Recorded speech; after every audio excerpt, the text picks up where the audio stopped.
ओम शांति। ओम शांति।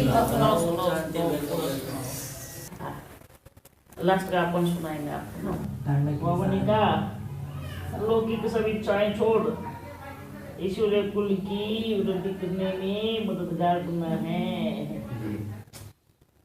कोई भी जिस सर्विस का काम नहीं करना है। क्या नहीं करना है? जिस सर्विस का काम नहीं करना है। लेन देन का कनेक्शन एक बाप से रखना है। ये देखो, ये बड़ी अच्छी बात होने की। लेन देन अगर किसी मनुष्य के साथ रखेंगे, बाप के साथ रह के, तो उसको उच्च पद कभी नहीं मिलेगा।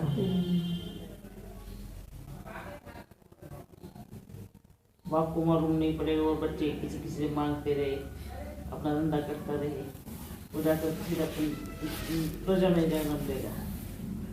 और वो आपकी श्रीमत पे भी नहीं चलते, वो भी क्या करेंगे? जो विशेष बात के साथ रहने वाले आज तुम सब धंधा खोल के रखा है।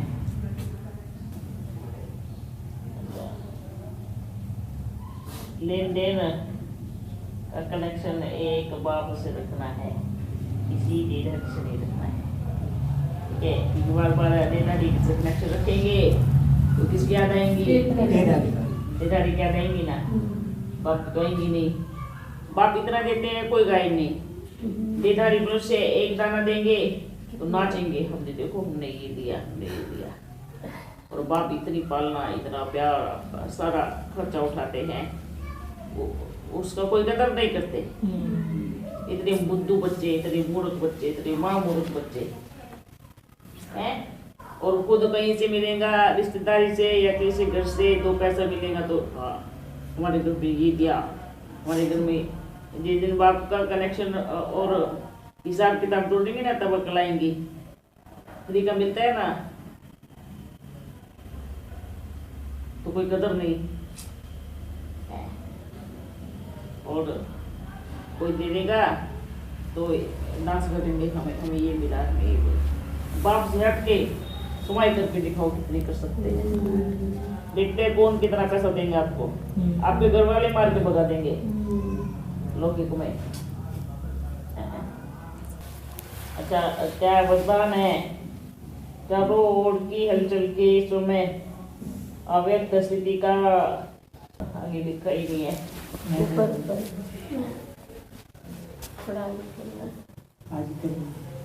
अभ्यास द्वारा। अच्छा, कैसे करते हैं? ऐसे उंगली से आप एक बार करके देखिए, ऐसे होगा। नीचे करोगे ऐसे। बोले को भी आ गया। अभी अब पूछेंगे नहीं आपसे। बाबा ने कहा चारों ओर की हलचल के समय अव्यक्त स्थिति का अशरीरी बनने का अभ्यास द्वारा विजय हो। लास्ट समय में चारों ओर व्यक्तियों का, प्रकृति का हलचल और आवाज होगा। चिल्लाने का, हिलाने का वायुमंडल होगा। चिल्लाने का, हिलाने का वायुमंडल। ऐसे समय पर सेकंड में अव्यक्त फरिश्ता को निराकारी अशरीरी में आत्मा हूँ, वो मैं यह अभ्यास ही विजय बनाएगा। इसलिए आगे करो। कहाँ गया अभी? यह पद कहाँ आया था? फरिश्ता सो निराकारी, रुको, फरिश्ता सो निराकारी अशरीरी में आत्मा हूँ, यह अभ्यास ही विजय बनाएगा। इसलिए बहुत समय का अभ्यास हो। हिमालय को बन सब जब चाहे मुख द्वारा साज बजावे, कानों चाहे तो कानों द्वारा सुने, अगर नहीं चाहे तो सेकंड में स्टॉप। यही अभ्यास सिमरनी अर्थात विजय माला में ले आएगा। आगे और भी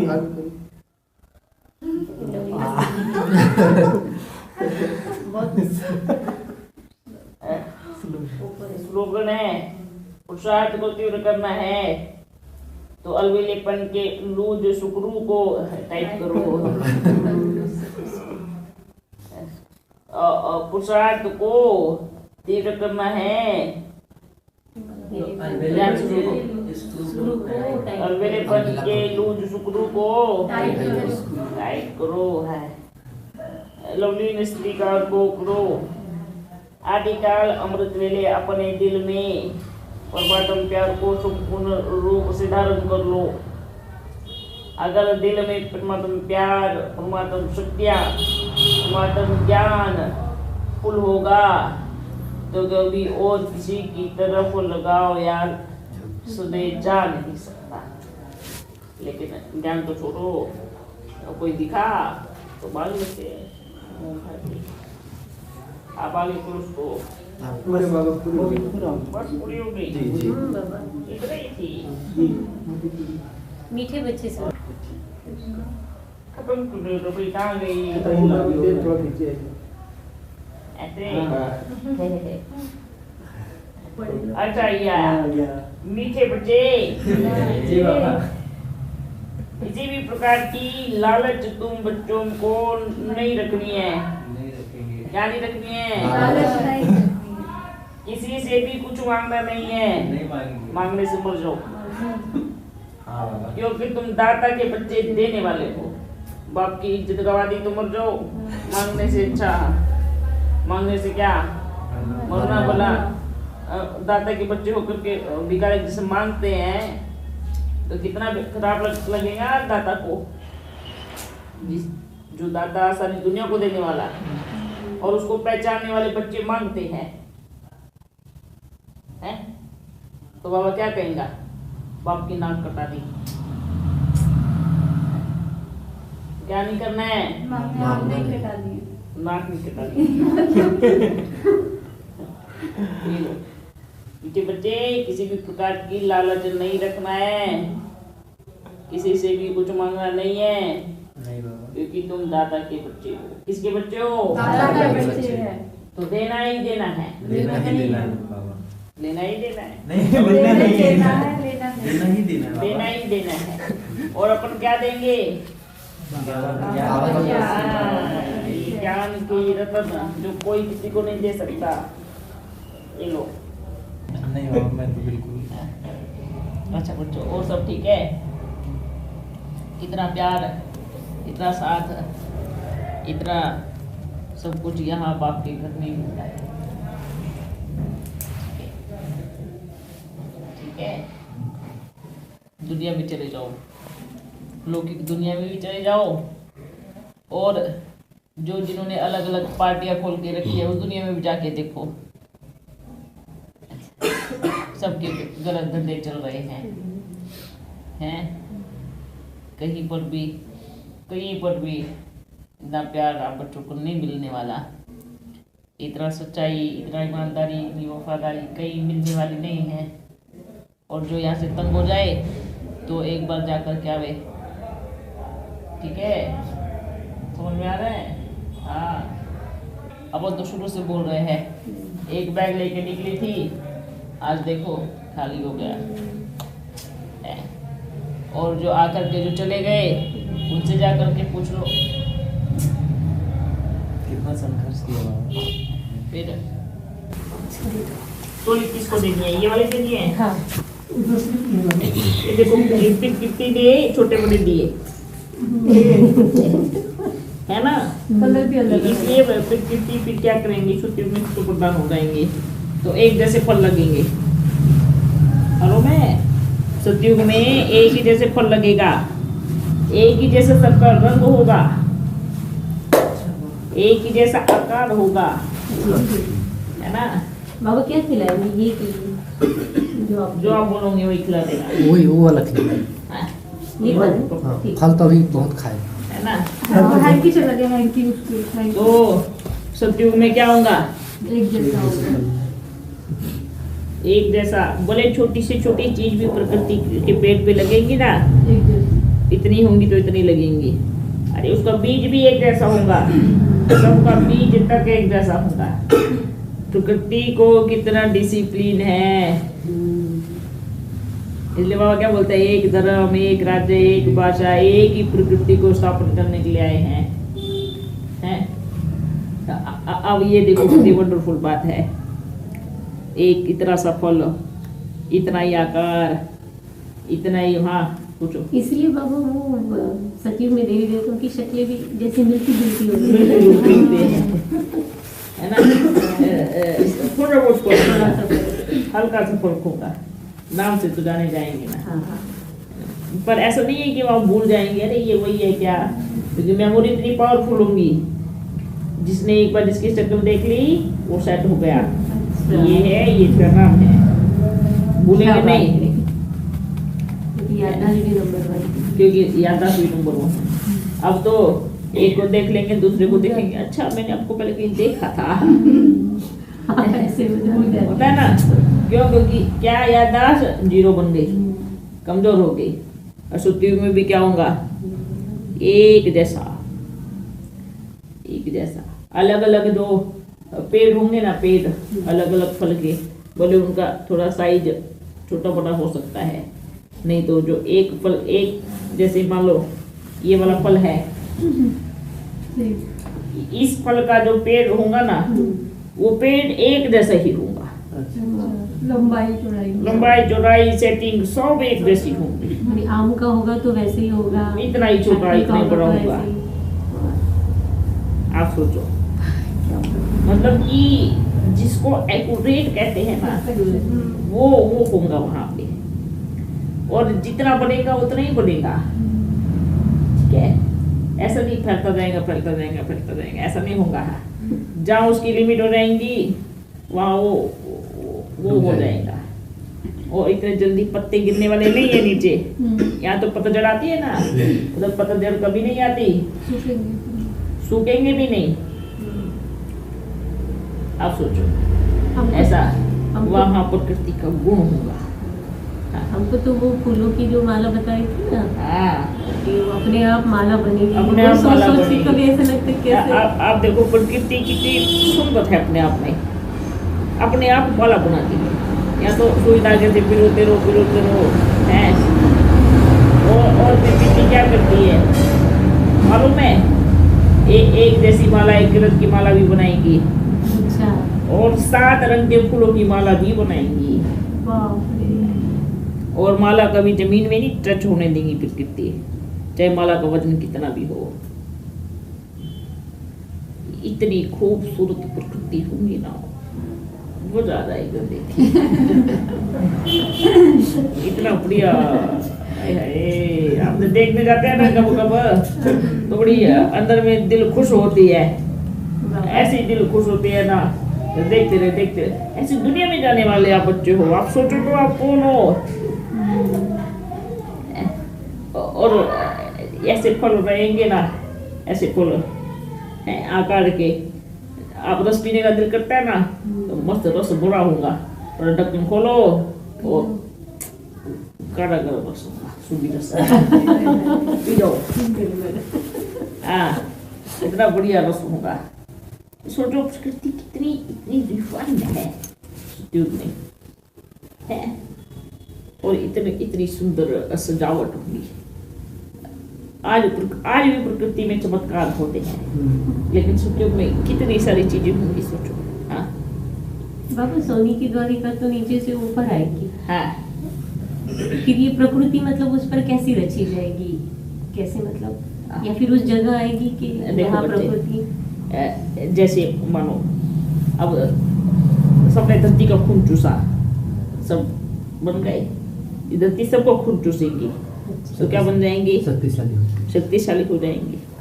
ठीक है, तो धीरे धीरे जैसे जैसे सोने की दर को ऊपर आएगी, तो पेड़ बोलेगा उठोगे, फिर और उधर बढ़ने में समय नहीं लगता है। अच्छा, ऐसा नहीं कि भाई एक पेड़ को 5 साल लग गया, 6 साल लग गया। क्यों अभी 5-6 साल क्यों लगता है, सोचो। जमीन में ताकत क्योंकि जमीन में ताकत नहीं है, ताकत खत्म हो गई है। और सतयुग में ऐसे बढ़ेंगे, एक वर्ष में क्या बड़े बड़े पत्ते बन जाएंगे, फूल बन जाएंगे।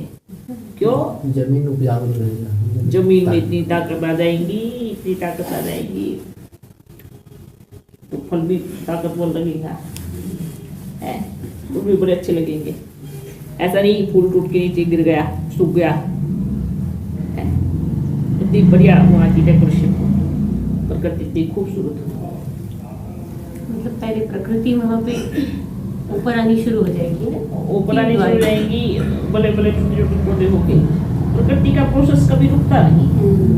सबसे बड़ी बात ये है, प्रकृति पेड़ उगना झड़ना उगना झड़ना ये प्रोसेस कभी रुकता नहीं है। ये चाहे 5000 साल क्यों ना गुजर जाए, वो अपना कार्य करती रहेंगी। ऐसे सोने की द्वारका आएंगी, ठीक है, फिर अपने आप प्रोसेस चालू होता रहेगा। ये बड़ी अच्छी, वाह वाह वाह, बड़ा मजा आता है देख कर, खुशी होती है। ओंकार जाने वाले हैं, अब क्या बनने वाले हैं, ऐसा चलना चाहिए। कभी सोचते बाबा जो इधर से जाएगा वो बड़ा मामू रख के लाएगा, इतनी सुंदर प्रकृति को छोड़ के, इतनी सुंदर दुनिया को छोड़ के। इस तो बाबा क्या बोलते हैं, एक झलक अभी भी रखी हुई है ना, और वो अभी नहीं दिखाएंगे। वो अभी किसी टेलीफोन की नजर में नहीं आई है, साइंस की नजर में है। आ जाए तो सब वही घर बसा ले। इसलिए अंतिम समय के लिए अपने बच्चों को बड़ी संभाल करके रखा हुआ है। वहां तक पहुंचने के लिए आपकी मनोबल, अपनी ताकत तो बड़ी अच्छी रहनी चाहिए, क्योंकि फिर आप अनुभव कैसे करोगे कि में क्या होगा। वो दिखना तो चाहिए ना, इधर इन आंखों से दिखना तो चाहिए ना, झलक दिखनी चाहिए। इस सत्युग में हम जाने वाले हैं, तो वह कैसा होगा सत्युग। इस संगम युग को मजे का युग क्यों कहा जाता है, यही संगम युग है जो पूरे 5000 वर्ण का वो साक्षात्कार कराता है ना। तो प्रकृति कैसा नजारा देखोगे, जैसे सोचो तुम कहाँ आ गए, हम तो अभी सत्युग में आ गए। सत्युग में जाओगे तो क्या होगा। इसलिए सबकी जुबान पे जितने भी धर्म वाले हैं, है ना, हेवन, जन्नत, स्वर्ग, क्यों वर्णन करते हैं, क्यों हर एक आत्मा वर्णन करती है उसका, क्योंकि वो स्थान ही ऐसा है। तो ये लोग भी झलक देखेंगे उसकी? नहीं, ये झलक कैसे देखेंगे। तो फिर ये तो ऊपर सोचते हैं ना कि ऊपर है, मतलब हमसे वर्णन हो रहा है ना। अच्छा, हम सबको वर्णन कर रहे हैं कि सत्युग ऐसा होगा ऐसा होगा, तो उनके दिमाग में वो सब इमेजिन कर सकते हैं, जा नहीं सकते हैं। लेकिन उनके लिए सत्युग क्या होगा, द्वापर युग, क्योंकि प्रकृति तब भी बहुत खूबसूरत होंगी। ज्यादा जजड़ी भूत कब हो गई, अभी। द्वापर युग में भी एक उनके लिए सत्युग होगा, इसलिए वो द्वापर युग के सत्युग का वर्णन करते हैं। सही सत्युग तो उन्होंने देखा ही नहीं। आप सोचो, द्वापर युग में प्रकृति का बड़ा सुंदर श्रृंगार होता है, कलयुग के फर्स्ट में भी बड़ा सुंदर श्रृंगार होता है, इसलिए सब लोग वर्णन करते हैं। बाबा ने क्या कहा, अगर ये संसार किसने बनाया हुआ है, बाबा ने। इस संसार में हर एक वस्तु, व्यक्ति, वैभव किसका है, अगर हम किसी व्यक्ति के ऊपर हाथ रखेंगे तो क्या मिलेगा, और अगर बाप के ऊपर रखेंगे तो बाप सब कुछ देगा। और एक बाप को छोड़कर व्यक्ति को पकड़ा तो उस व्यक्ति को भी निकाल लेगा वो। तो क्या रहा आपके पास, ना बाप रहा ना वो व्यक्ति रहा, कंगाल, संतन गोपाल। फिर भी गोपाल। हाँ, बाप, एक मेरा बाप वो है तो सब मेरे पास है। हम सोचते हैं हम बाबा को याद कर रहे हैं, ये तो देखो पोटली भी खाली कर रहे हैं साथ साथ। और बाबा उस दिन 18 जनवरी में बाबा ने बोला कोई एक संकल्प लेकर अगर आप करते हो तो वो सिद्ध हो जाएगा। हाँ, तो 21 दिन में आप एक संकल्प करो, ठीक है। 21 दिन के लिए आपको इधर ही रहना है, चाहे कहीं पर भी आना जाना पड़े, पर आपको क्या करना, अपने अगर बाहर सेवा पे जा रहा है तो उस समय तक आप आओ। भले आप अपना रात्रि का समय रखो, बोले अमृत वेले का रखो, बहुत बढ़िया है। अमृत वेले तो आपको हिलाने वाले नहीं है, अमृत वेले का पावरफुल संकल्प रखो, मुझे बाप के जैसा बनना है। और बाप मिल गया ना, सोचो पूरा संसार मिल गया। ओके बच्चों। हाँ, हमें तो जैसे 21 दिन के लिए कुछ भी सोचते हैं ना, तो 21 दिन वो ऐसे नॉर्मल करेंगे ना तो वो कोई डिस्टर्ब नहीं होगा। अगर 21 दिन का मतलब सोच के और बैठेंगे ना तो दूसरे तीसरे दिन 10 दिन बाद कहीं ना कहीं भेज देंगे वहाँ से, मतलब वो आपकी नौकरी है ना, ठीक है। आप स्थान फिक्स नहीं करो फिर। अगर ऐसी सिचुएशन आती है तो आप एक स्थान फिक्स नहीं करो, आप संकल्प लो और जिस स्थान पे भी बोलो बाबा मैं जिस स्थान पे भी जाऊंगी वहाँ पे ये संकल्प लेकर के 1 घंटा बैठ के प्राण अच्छे से याद करूंगी, ठीक है। एक टाइम भी नहीं मिलता है ना भले टाइम नहीं मिले, स्थान और टाइम को छोड़ दो, दिन को रखो, ठीक है। अमृत वेले को रखो या शाम को रखो, दोपहर में कहीं भी रखो, तब भी होता है। ऐसा नहीं है, बाबा बहुत रास्ते बताते हैं। आप समय छोड़ दो, स्थान छोड़ दो, उसके अलावा सब कुछ आपके हाथ में है ना। बीमार भी हो जाओगी तो भी और समय मिल जाएगा, है ना। शरीर ठीक है, स्वस्थ है, अगर बैठी है, आपको ड्यूटी दी है, आपको इधर देखना है, कर्म करते भी आप सब कुछ देख सकते हो, सेट कर सकते हो, है ना। एक मेरा बाबा, दूसरा नहीं कोई, किसी के साथ दिल नहीं लगनी है, ठीक है ना। क्योंकि हमारा लक्ष्य क्या है ना। हम ये सोचना है हमारा बाबा बस हमारे पास है। अगर गलती से कोई दूसरा दिखता भी है तो क्या करो, जिस नाव में मैं बैठी हूँ जब उसमें बैठना है तो चलो, ठीक है। नियम वफादार आज्ञाकारी बच्चे, उसको बाबा की याद दिलाओ, उसको ज्ञान दो, उसको इसलिए हमें क्या करना है, दिल तो लगी होनी नहीं चाहिए।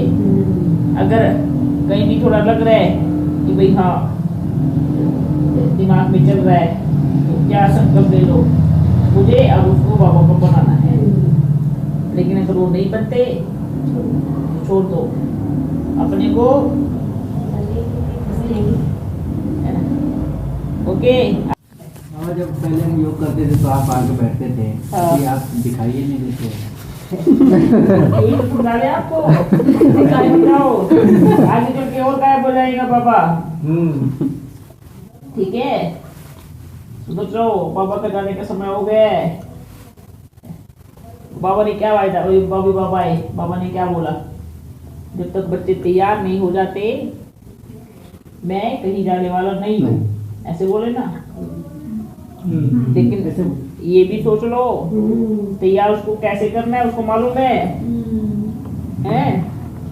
जब तक बाप इंतजार कर रहा है तैयार हो जाओ बच्चे, तैयार हो जाओ।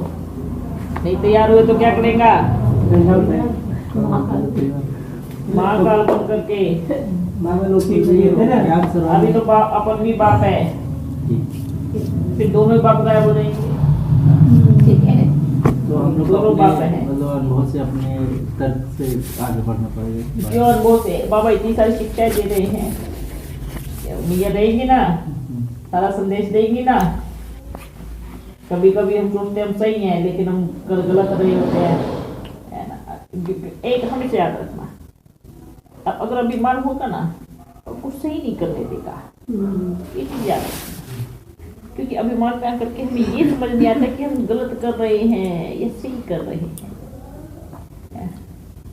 हाँ, अभिमान इतना आ जाता है कि अगर कोई दूसरा भी आपको बताएगा ना कि ये कमी है तो भी आपको फिर अभिमान आएगा, अच्छा आप इनको कमी बता रहे हो। तो ये सोचना है, अपनी खुद ही चेकिंग करो, मास्टर बनो, मास्टर, है ना। जब जैसे दूसरों के जीवन की टीचर बनते हो ना, आप अपने जीवन के टीचर बनो। हम दूसरों को बोलते ना हमें ऐसा करना चाहिए, आपको ऐसा करना चाहिए, आपको ऐसा करना चाहिए, वो खुद पे लागू करो। क्या, मुझे ऐसा करना चाहिए, मुझे ऐसा करना चाहिए, मुझे ये करना चाहिए, मुझे वो करना चाहिए, ठीक है। जब मैं खुद करूँगा तो मुझे देखकर, ठीक है, ओके। और बाबा ने क्या कहा, कई कुछ बोलते हैं हम तबियत ठीक नहीं है, हम तबियत ठीक नहीं करने का वो देते अपने आप को एक छोटा सा बहाना है कि मुझे आराम मिलेगा, रेस्ट मिलेगा, मुझे ये होगा। हम तो कहेंगे तबीयत खराब है और करो, और करो, और करेंगे। अब तबीयत खराब होगा तो और ज्यादा करो, अपने दिमाग को सेट करो। हमने कमांड दे दी इसको दिमाग को, मेरी तबीयत खराब है, अब मुझे 2 दिन आराम करना है। क्यों, आप और करो, देखना आप इसको भूल जाएंगे, तबीयत को भूल जाएंगे कि आपकी तबीयत खराब थी भी या नहीं थी। हम अपने आप को क्या कर रहे हैं, बड़े प्यार से रख रहे हैं, है ना। और ये फिर मन हम सबको अपने सारी गर्मी को अपने कंट्रोल में कर रहा है। और आत्मा की पुकार है, मुझे अपने आप को स्वस्थ रखना है। मन अगर बीमार होता है ना तो सबको बीमार करता है वो। अगर स्वस्थ रहेगा तो सबको उड़ाएगा, है ना। तुम्हें अपने आप को बीमारी का बहाना नहीं देना है ना। आराम के लिए पूरी रात है रात है, दिन का 1 घंटा भी है, लेकिन हम क्या करते हैं, जितना ही आराम करते जाते हैं और कमजोर होते हैं। कमजोर तो नहीं देना है। मेहनत करो। सरकार में कैसे बच्चे तो मालूम है, पत्थर उठा के दौड़ते थे, छोटी छोटी कन्याएं, सब बच्चियां। आप सब उस कहाँ गए संस्कार सबका, क्योंकि सब ऐशो आराम मिल गया है। मेहनत करनी नहीं पड़ रही। मेहनत करने से कतराते हैं तो बुराइयों के शिकार बनते हैं। सबसे ज्यादा टेलीफोन देख लेते हैं, टेलीफोन में अपना समय वेस्ट करते हैं। तो 1 घंटा बैठो बाकी याद में, टेलीफोन को लग रखो, दिल खुश होंगी, मन अच्छा लगेगा। रात्रि को भी साइड में रखिए, तो याद में बैठो, फिर मिलेंगे। ये जो 18 जनवरी हुई थी ना, उसके पहले सारे बच्चे बीमार ही जैसे हो गए थे, तो मतलब क्या था? ये सोचो, ये प्रकृति का थोड़ा उसका चला गया, ठीक है। अगर कुछ होगा भी तो भी अपन आप लोगों को नहीं बताएगा, अपन और मैया बैठेंगे, ठीक है। आप सब कुछ ठीक कर लेते हैं, ठीक है ना। तो ये सोचो प्रकृति का हिसाब किताब का चला गया। क्यों जो बच्चे आज सारी दुनिया इसी चीज में गई हुई है, एक बार ये भी बीमारी है, ये कुछ नहीं है, ये संकल्प की ताकत है। तो संकल्प कर दिया कि मुझे उसका नुकसान करना है। जैसे एक चीज को बार बार बार बार बार बार बार बार बार बार सोचते हैं तो वो हो जाता है ना। अगर किसी व्यक्ति को भी अगर आप बार बार बार बार बार बार बार बार याद करोगे तो अचानक से वो किसी न किसी दिन आपके सामने आ ही जाएगा, है ना। ये भी ऐसे है। तो हमें क्या करना है, हमें क्या करना, सटोक कर देना, अपने आगे दीवार खड़ी कर देनी है, बड़ी सी दीवार, है ना। बोले मेरे पास किसी के नेगेटिव संकल्प आ ही नहीं सकते, क्योंकि मेरे पास ऐसी एक लाइट की दीवार है जो मेरे बाबा ने बना के दी है। और बाबा ऐसा मिस्त्री है, ईंटें भी मजबूत लगाता है, सीमेंट भी मजबूत लगाता है ना। कैसा मिस्त्री है, इस दुनिया में कोई नहीं होगा ऐसा। ऐसा मिस्त्री अगर आपके सामने दीवार खड़ी कर दे तो चाहे कितनी भी बड़ी पैन आ जाए, हिला ही नहीं सकता उसको। ऐसे मजबूत संकल्पों की दीवार, और रोज उसको पानी से सींचना है। जैसे इस दीवार को जितना कहते हैं जब बनती है तो पानी से सींचते हैं ना, इतनी मजबूत बनती है। तो आपकी याद ही वो सींचने का काम करती है, और जितना याद का पानी उस पर डालेंगे उतनी वो दीवार मजबूत बनती है, ठीक है। बाबा जो योग का जो शक्ति है तो बाबा ही देते हैं। तो जब हम योग लगाते हैं तो बाबा से भी होगा तभी तो हमारा मतलब हम आगे बढ़ पाएंगे। हम मेहनत करेंगे, बाबा को तो मदद करेंगे ना। तो क्यों नहीं करेगा। आपका कदम एक है, बाप का 1000 कदम है, कितनी बारी बोला है ना बाबा ने। आपका एक कदम याद की तरफ, यात्रा की तरफ है, तो बाबा 10,000 गुना मदद करते हैं। अच्छा बच्चों, फिर मिलेंगे। सभी को याद प्यार देना।